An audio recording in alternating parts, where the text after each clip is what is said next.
What sort of a character do you think Darcy is? Well, he's a very proud person. He's a very rich man who has no experience of anybody outside his own circles. And in his own words, has been brought up to think meanly of the rest of the world, really. But I don't want to give too much away about him, because what sort of person he is what the story is intent on revealing. When he first arrives in Hertfordshire, he's very, very unpopular, so what you hear about him is how unpleasant he is. Does this make him more interesting to portray? Well, it does. I think what's interesting often with portraying any character is not believing what other characters say about that character. It's true of any decent drama, I think. It's often the case with something like Chekhov, is I think a mistake is made. People play according to how the character is described by other characters, and I think it's a very dangerous trap.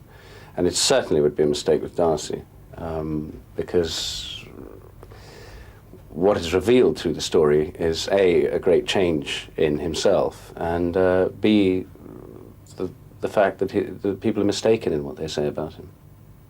How soon in the plot do you think he starts to fall for Elizabeth? Very early. I think he falls for Elizabeth very early on. She asks him actually that very question at the end. At what point did you fall in love with me? And he says, I can't mark the hour or the minute, something like that. But he said I was in the middle before I knew I'd begun. And so you get these little hints in the early stages that he's developing an interest in her. And by the middle, you're fairly sure that he's sunk in it, that he's doomed. When he is resisting her at the very beginning, is it snobbery? And if so, does that make for a difficulty about making him attractive? Yes, well, you have to forget all about making a character attractive, I think. I think that there is a problem with his attractiveness. I think that there's very little about him which is appealing. He's utterly and unreasonably dismissive of almost everybody he meets. It's up to other people whether they find that fascinating about him or not. I think if one were to meet Darcy in real life, I think you'd take against him pretty quickly. It's much easier to be compelled by him, I think, in literature or in drama. But yes, I think it would be a terrible mistake to try to ingratiate him to the audience early on. I think one has to do the reverse, really. So sometimes the explanation is snobbery for his rudeness, and at other times it's pride. Do you think pride is a quality that you can get across as an attractive, as both good and bad? Yes, I think pride is one of the 7 deadly sins, which I think one can equivocate about a little bit, because there are forms of pride which I think can be thought to be worthy. One can be proud of one's work. One can be proud of one's family, and proud of who one is, legitimately, I think. And he clearly feels that his pride is legitimate. In fact, if I can remember another direct quote, where there is real superiority of mind, pride will always be under good regulation. So he clearly sees it as not pomposity at all, but a recognition of his own superiority. And by one way or another, he's brought to question this, I think. Do you think that he has points in common with Elizabeth? I mean, are they well matched? I think you have to find this out. I think Elizabeth and Darcy do have elements in common. I think that the pride and the prejudice exist in both characters, equally but differently. And I don't think she would have developed the prejudice against him quite as violently had not her pride been hurt. In fact, Jennifer, who plays Elizabeth, found this in the playing of it, that she's quite prepared to be amused by Darcy's arrogance, even when her mother's slighted. But when she herself gets slighted, it becomes a sort of obsession, I think. And it's very curious when you read the book that although she clearly despises the man, she also seems to be very much preoccupied with him and very concerned with his opinion, which is not quite consistent with feelings towards someone you despise. So one will have to make of that what one will and ascertain when, when her feelings towards him start to change. But I think it's their similarities that bring them to clash, and I think it's the pride in both of them that does so. Also, she's clearly blinded to his huge elements of his true nature by prejudice.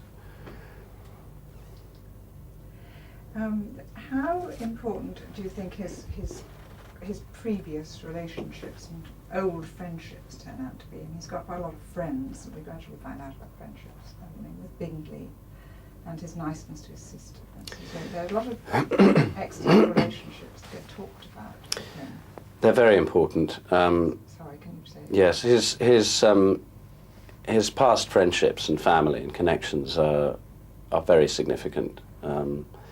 This isn't, I don't think, apparent at first. But what is revealed about his relationship with his sister reveals an enormous amount about him to Elizabeth and to us, the reader or the audience. What is revealed about his old friend Mr. Wickham is even more significant, and this is what plays with the theme of prejudice again. She is predisposed to believe what Wickham says about Darcy before she believes what Darcy says about Wickham, and I think enormous. There's an enormous element of his past experience which plays. Also, the sort of people who like Darcy, Colonel Fitzwilliam and Mr. Bingley, very decent people, seem to think well of him, and this also is an inconsistency with her prejudicial view of him. What we learn about Darcy's father, I think, is significant in what you learn about Darcy later. I'm trying to be a little bit oblique here because I don't want to go too specifically into the story. I think Darcy's past relationships contribute enormously to who he appears to be, and I think it's very interesting when characters from his past start to appear, because that is really the vehicle through which we start to view him.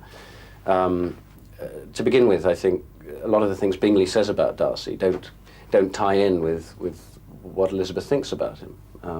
He describes Darcy as having been lively in other places, something Elizabeth can't imagine at all. Colonel Fitzwilliam, another very agreeable man who obviously thinks very highly of Darcy.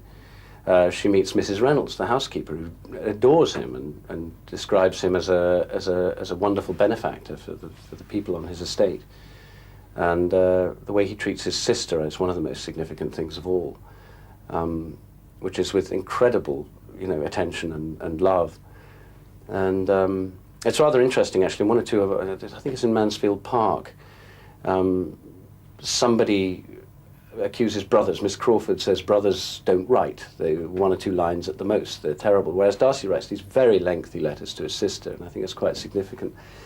And the most significant of all must surely be Mr. Wickham, who we see as a very nice man. In other words, we have a favourable prejudice towards Mr. Wickham, and he reveals, or rather, deceives us as to Darcy's personality. And the true nature of that relationship is what actually defines both Darcy and Wickham's character at the end. It's when Darcy finally reveals the truth about Wickham that Elizabeth's mind begins to change about both characters. Do you think, so this is the last question, do you think that in a way that he's the most complicated character in the book because of all that comes out about him? I mean, because of the way that he changes to the reader? I think he is...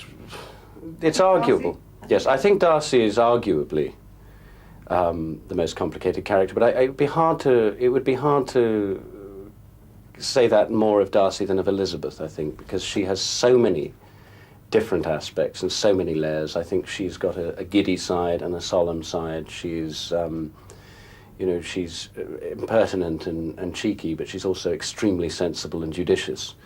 And I think it's a far more finicky job to play Elizabeth, probably, than it is to play Darcy. Darcy appears in slightly broader strokes, but he's terribly unpredictable and manifests himself very differently all the time. He can be extremely gracious one minute, and then literally on a sixpence, he'll suddenly shut down again. And he can be utterly baffling. And I think he probably makes the biggest journey of any of the characters in terms of